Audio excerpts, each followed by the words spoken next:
Tere, minu nimi on Kaur ettevõttest Tulitech. Täna ma näitan teile PowerRock digitaalset tootekatalogi Prodlib keskkonnas. Kui Prodlib on teile alla laetud ja installeeritud, avaneb selline vaade töölaual Prodlib Manager rohelise ümbrikuga. Käivitades see, avaneb töölaua rakendus. Siin on näha minul juba installeeritud kataloogid kui ka installeerimata kataloogid, pluss erinevad filtersüsteemid. Võttes näidiseks PowerRock kataloogi, klikkides raamatu ikoonile on näha esmased andmed, mis keeles kataloog on ja mis tarkvaradele on tugi, antud juhul siis AutoCADile ja Revitile. Lisaks saab siit uuendada kataloogi, teha töölaua otseviite või siis ka kataloogi maha laadida. Klikkides raamatu kõrval olevale noolenupule käivitub PowerRocki kataloog. Siin on näha kõik informatsioon, mis kataloogis olemas on. Revit seinad, PowerRock bloki info kui ka erinevad sõlmjoonised. Kõike seda informatsiooni saab iga kasutaja vaadata, selleks ei ole otseselt vaja ei AutoCAD, Revit ega mõnda muud tarkvara. Lihtsalt peab Prodlibi alla laadima, installeerima. Võttes siit näiteks mõne joonise, näiteks akna, saan ma avada PDF-faile. Kui PDF tarkvara on muidugi arvutis olemas. Kui on ka olemas AutoCAD tarkvara, saab otse kasutaja liiteses ka AutoCAD faili avada. Minnes edasi AutoCADi, valides libraries, avaneb selline vaade. Valides siit PowerRock kataloog, käivitan selle ja lähen näiteks sõlmjooniste peale. Võtan vundament ja võtan vundament 4.1 joonise ja panen sisesta.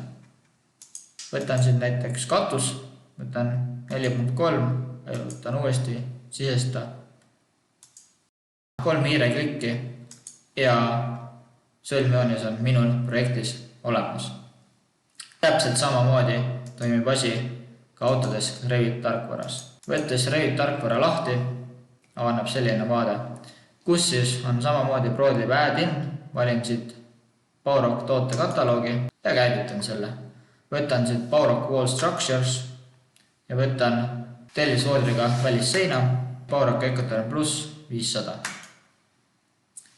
Siin on näha vertikaallõige, siin on näha värvid ja tekstuurid ja siin on näha ka 3D joonis seinast. Lisaks on siis Revit property informatsioon ja kui ma lähen spetsiifilise kihi peale, antud juhul PowerRock Ecoterm Plus 500, on näha ka selle bloki enda informatsioon.